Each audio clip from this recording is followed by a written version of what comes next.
சிவாஜி முரசு நேயர்களே வணக்கம். பல படங்களில் சிவாஜியுடன் நடித்தவர் சந்தியா. இவர் ஜெயலலிதாவின் தாயார் ஆவார். இவருக்கு அழகான பெண் ஒருவர் மகளாக இருந்தார்.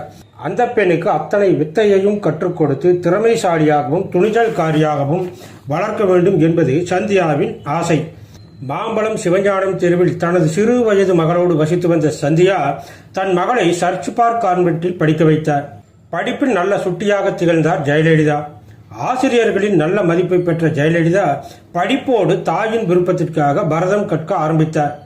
சிறு வயதில் ஜெயலலிதாவுக்கு எப்பாடு ஒட்டாவது மருத்துவம் படித்து வறுமை கோட்டுக்கு கீழே வாழும் மக்களுக்கு இலவச மருத்துவம் செய்ய வேண்டும் என்ற உயரிய எண்ணம். ஆனால் ஜெயலலிதாவை விதி வேறு பக்கமாக ஓட்டம் காட்ட முனைந்தது. பட வாய்ப்புகள் போதிய அளவு வராததால் பண நெருக்கடி சந்தியா வீட்டில் அலையா விருந்தாளியாக உறவுக்கரம் நீட்டியது. ஜெயலலிதாவின் மருத்துவர் கனவோடு நின்றது. திரையுலக உறவு தன் தாயோடு போகட்டும் என நினைத்திருந்த ஜெயலலிதாவுக்கு திரையுலக பயணம்தான் வாழ்க்கையாகி விடுமோ என்ற எண்ணம் மனதில் எழ ஆரம்பித்தது. அதற்கு பிள்ளையார் குழி போடும் நிகழ்ச்சிக்குத்தான் தலைமை தாங்க சிவாஜி வந்திருந்தார். ஜெயலலிதாவின் நாட்டிய அரங்கேற்றம். அந்த அரங்கேற்றத்தை தலைமையேற்று சிறப்பு செய்ய சிவாஜியை அழைத்திருந்தார் சந்தியா. திரையுலகில் ஒரு நம்பிக்கை உண்டு. சிவாஜி தொடங்கி வைக்கும் எந்த செயலும் சிறப்புற விளங்கும், ஆள் போல சிறக்கும் என்ற எண்ணம். சிவாஜி கையால் தொடங்கிய எல்லா செயல்களும் வெற்றி எனும் உச்சத்தை தான் அடைந்திருக்கின்றது. சர்ச் பார்க் கான்வென்ட்டில் படித்துக் கொண்டிருந்த தன்னுடைய மகளின் அரங்கேற்றத்திற்கு சிவாஜி தான் தலைமை தாங்க வேண்டும் என சந்தியா முடிவெடுத்தது சிவாஜியின் ராசியான கைதான் காரணம். ஆர் சபாவில் சிறுமி ஜெயலலிதாவின் பரதம் அரங்கேற்றம் ஆரம்பமானது. அந்த மேடையில் திறமையாக பரதநாட்டியத்தை ஆடிய ஜெயலலிதாவுக்கு எல்லோருடைய பாராட்டும் கிடைத்தது. வாழ்த்துறை வழங்க மேடை ஏறினார் நடிகர் திலகம் சிவாஜி. அப்போதுதான் ஜெயலலிதா முதலாக சிவாஜியை நேரில் பார்க்கிறார்.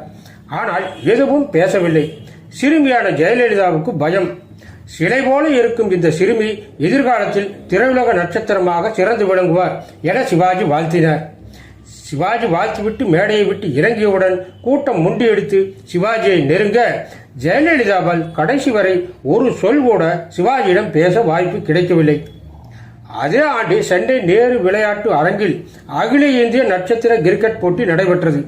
ஜெயலலிதா தனது தோழிகளுடன் கிரிக்கெட் போட்டியை காண நேரு விளையாட்டு அரங்கத்திற்கு சென்றிருந்தார்.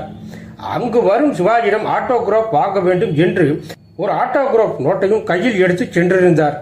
நேரு விளையாட்டரங்கில் உட்கார்ந்திருந்த ஜெயலலிதா கிரிக்கெட்டை பார்ப்பதை விட எப்படியாவது சிவாஜியிடம் ஆட்டோகிராஃப் வாங்கிவிட வேண்டும் என்பதில் குறியாக இருந்தார். ஆட்டம் முடிந்தது. கூடி நின்ற மக்கள் வெள்ளம் சிவாஜியை நோக்கி ஓட ஆரம்பித்தது.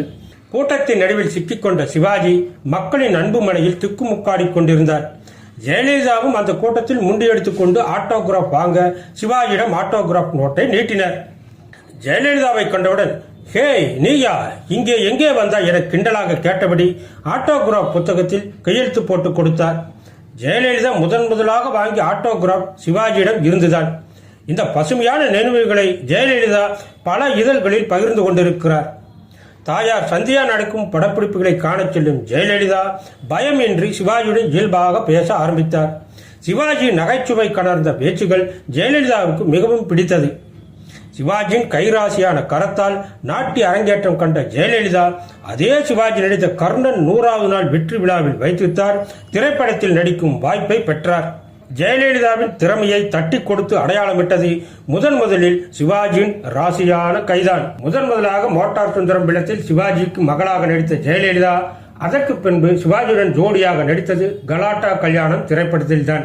அதற்கு பிறகு சிவாஜியுடன் பல படங்களில் ஜோடியாக நடித்தார் ஜெயலலிதா. சிவாஜி நடித்த எல்லா படங்களும் ஜெயலலிதாவுக்கு நல்ல பெயரையும் புகழையும் பெற்றுத்தந்தன.